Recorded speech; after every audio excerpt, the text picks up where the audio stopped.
So వచ్చిన information ప్రకారం చెబుతున్నా 99% ఇదే జరిగి ఉండొచ్చు, 1% మనం చెప్పలేం కదా. సో 99% ఏంటంటే ఎవిక్షన్ సీల్డ్ లాస్ట్లో వీళ్ళిద్దరిని నుంచోబెడితే ఎవిక్షన్ సీల్డ్ మాత్రం అవినాష్కి నబీల్ వాడాడట. సో కాబట్టి అవినాష్ సేవ్ అయిపోయాడు. తేజ టాప్ 5లో అంటే ఓటింగ్ ప్రకారం చూసుకుంటే టాప్ 3లో ఉన్నాడు కాబట్టి టేస్టీ తేజ కూడా సేవ్ అయిపోయాడు. అదే విషయాన్ని నాగార్జున గారు ఓట్లు తక్కువ ఉన్నాయి కాబట్టి అవినాష్ ఎలిమినేట్ అవ్వాలి కాబట్టి ఎవిక్షన్ సీల్ వాడారు కాబట్టి అవినాష్ ఇది అయ్యాడు అంటే సేవ్ అయిపోయాడు అన్నట్టుగా నాగార్జున గారు చెప్తారు. లేదంటే అవినాష్ బయటకు వచ్చేది అనమాట.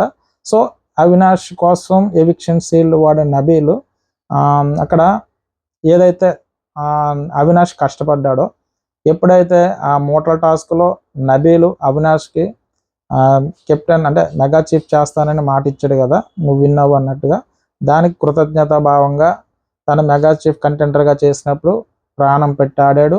అలాగే స్టెప్స్ పెట్టి ఒక అడుగు నడిపించండి అన్నప్పుడు ఎవిక్షన్ సీల్లో మొదటగా నడిపించాడు. కాబట్టి ఏదేమైనా సరే ఏదో ఒక సాయం చేయాలరా బాబా అని గట్టిగా ఫీల్ అయ్యాడు.